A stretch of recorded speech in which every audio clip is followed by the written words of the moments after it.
Nous allons méditer sur un épisode de l'Évangile qui a une résonance particulière pour ce temps de carême, les noces de Cana. Et c'est d'ailleurs ce que l'Église catholique de rite maronite médite ce premier dimanche, juste avant le lundi des cendres. Ce passage nous montre le premier miracle de Jésus, transformer donc l'eau en vin. Mais au-delà du miracle, il nous parle de transformation intérieure, de confiance et de joie.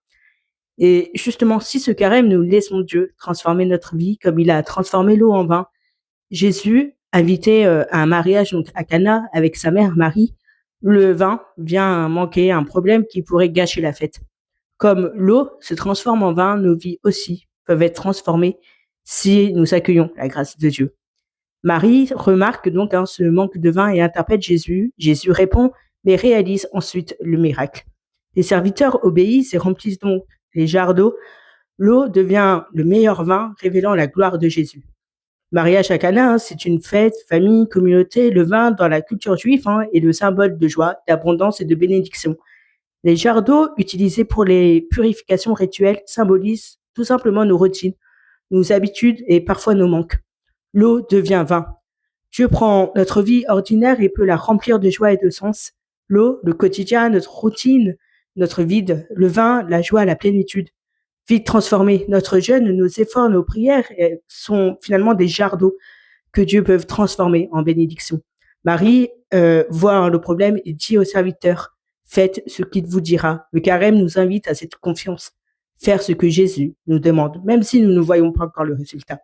Chaque geste concret devient un axe de transformation. Le vin meilleur, Dieu ne se contente pas de remplir nos besoins, il les transcende. Le carême n'est pas seulement renoncement, il mène à une vie plus pleine, plus joyeuse, plus riche en sens. Identifier les jarres d'eau dans notre vie comme les habitudes, nos manques, ouvrir notre cœur à la grâce de Dieu pour qu'il transforme ces manques en abondance spirituelle. Marie est présente à Cana, elle remarque nos besoins et nous conduit à Jésus. Pendant le carême, demandons à Marie de nous aider à voir ce que Dieu veut transformer en nous. Les noces de Cana nous rappellent que Dieu transforme ce qui est ordinaire en extraordinaire. Ce carême, donc, laissons-le agir dans notre cœur, nos vies, nos actions. Laissons Dieu transformer notre vie comme il a transformé l'eau en vin. Que ce carême soit une fête intérieure, une joie qui dépasse nos attentes.